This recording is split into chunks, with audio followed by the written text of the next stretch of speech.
Hello, welcome to my channel. I'm Julie with Life of Enchantment. I'm going to be doing a general tarot reading today. And to start, I'm going to pull just one card to see what the general energy of the day is. And then we're going to read the Circadian Tarot together. I've been using this book for a little while. I've had it for years. I used it as a general, uh, like I would do a tarot card pull every morning, and then I would just use it as a general guide to help me journal for the day and things like that. But anyway, we got our first card here. Ooh, Eight of Swords.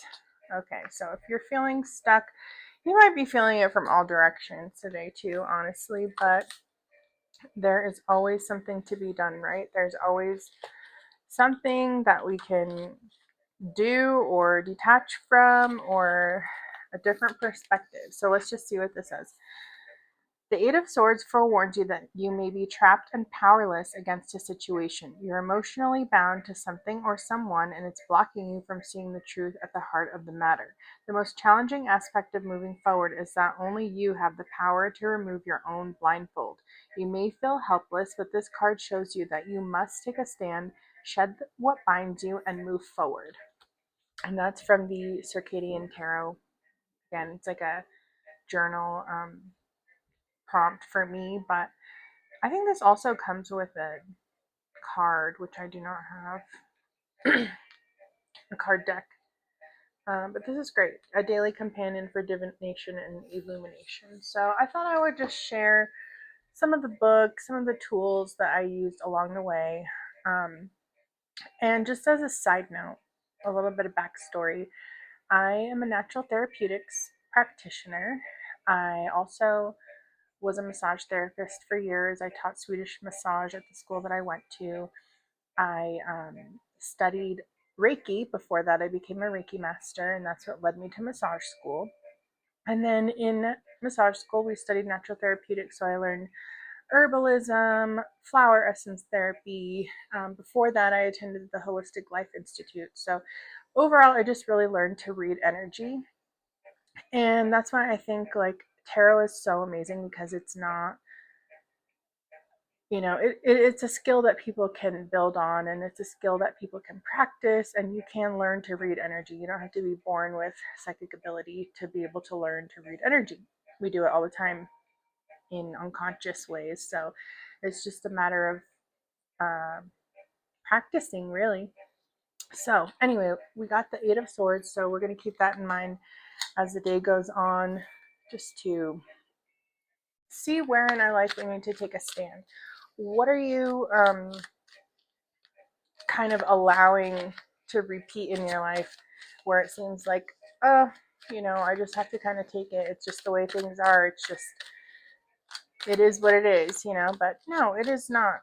It's not, it is what it is. There's always, you can rebuke and reject what is not fulfilling and what is not working, and who or what is stealing power. It's only up to you to take a stand against that. So I'm also getting that someone might be afraid of, having like a hex or a curse or something like that. And that's another thing that, it's really up to you to rebuke and take a stand up to also. Okay, so I'm just going to pull a spread here, and then we'll go into more detail. If you're local to Albuquerque, I do readings in a lounge weekly. You can email me about that. Or you can also meet to schedule one-on-one readings, and I can send you pricing info and my availability. Ooh, okay, so first card out is the Magician. That is good. It's taking power back. I also got the King of Cups here. That could be Cancer, Pisces, or Scorpio energy.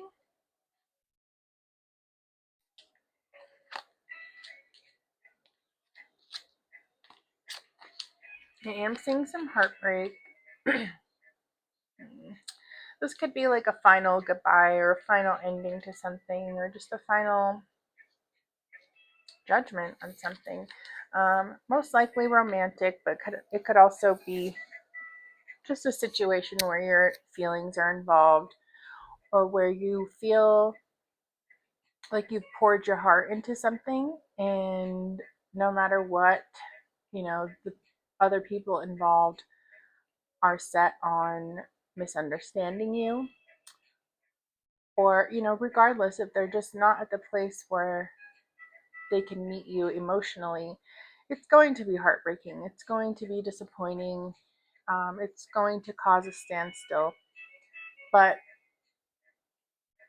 there comes a point where enough is enough, and you just feel like, if I don't change this, this is just going to go on indefinitely, and that's no way to spend your time.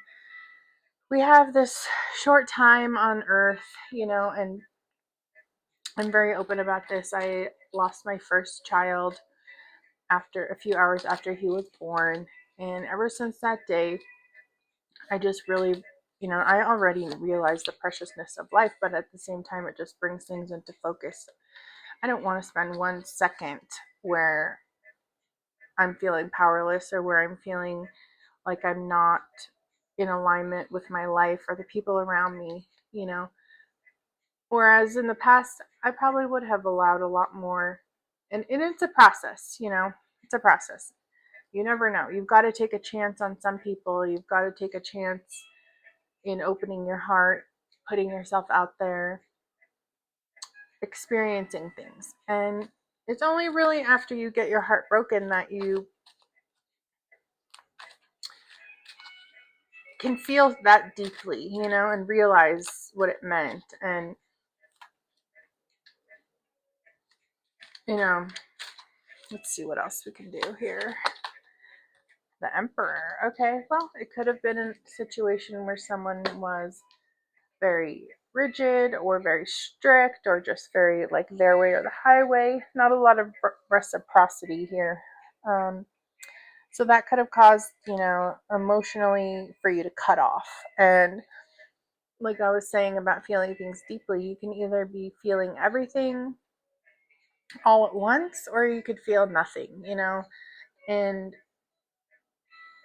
it doesn't have to be like that. So just, if you're feeling like the only way, through is like detachment, just keep in mind, everyone has positive and negative aspects about them. Everyone makes mistakes, but hopefully they can grow with you. And if not, that's when, more decisions need to be made. But below the spread is the Hermit card. So a lot of introspection. This could involve a Virgo, or it could just involve someone that needs to spend a lot of time. This could be you reflecting on your own needs, or, what the next chapter is going to look like.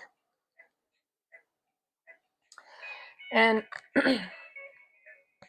I get the feeling you're wanting someone completely different than maybe what you've dealt with in the past. And that can be good. It can be like a pendulum swing, though, and each partner brings out different sides of you. So, just because something went one way with someone doesn't mean it would go that way with a different person. It depends on your response and your reactions and your vibration. I like to watch Missy in Wonderland, her tarot channel, and she says, it's not personal, it's vibrational. I think that's such a cute, or not cute, but I think it's such a good quote, because it just puts things in perspective. Like, it starts with you, but at the same time, it's not putting fault on you. It's a matter of vibration. I am also seeing a lot of love here from where things started. This didn't I didn't intend for this to be a love reading, and like I said, it can involve other groups, like community things that you're involved in, or a friendship, or just a partnership of some kind. Could be like an artistic partnership, but I'm seeing there was a lot of positivity here and a lot of things to gain from each other and positive emotion, the start of a good thing. But going through life, people change, things change, people change, right? And that's okay. And you got to kind of know when to pull the plug and when to walk away, because inevitably there's always a cycle to life, a project, a business, um, just where you're at in life, even like the earth itself with birth, death and decay, and then rebirth. So just keep in mind that not everything is meant to last forever, but that doesn't mean you can't appreciate the positivity that came from it. I'm going to roll some astro dice. Okay, we got Leo, Cancer, Aries, Venus, Mars. Well, we just had the Venus-Mars conjunction in Cancer. And we're probably going to be going into the Leo moon soon. So maybe that this Leo moon will have some significance, stepping in the spotlight a little bit, maybe for new opportunities. Bringing the Venus and Mars conjunction, that can affect everyone differently. It's not necessarily all positive because Jupiter expands, if there's any other conjunctions or aspects, but and is in Cancer. So that can involve a lot of feelings and emotional wounds, really. So just take that with a grain of salt, but something significant could be happening around that, the next Leo moon, full moon.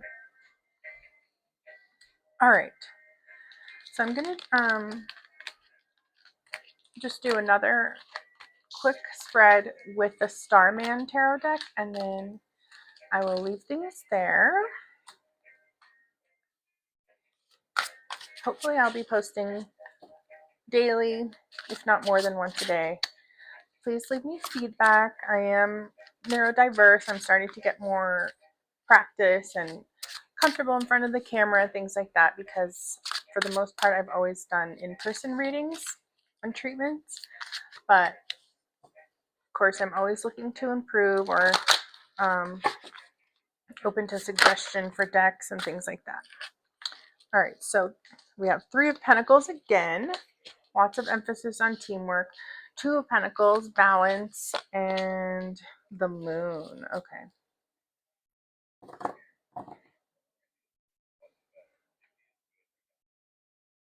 All right. This looks like to me like something's going to be revealed to you that involves a group of women. There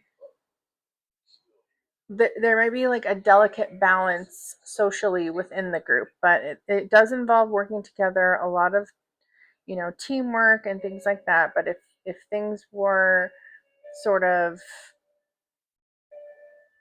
if it involves relying on each other also, there might be something that comes up where feelings are expressed, or you just come to find something out that is being hidden from you right now. So keep an eye out for that, and let me know, get in touch if you have any questions about readings for yourself or products and services in the future. Thank you. Have a good night.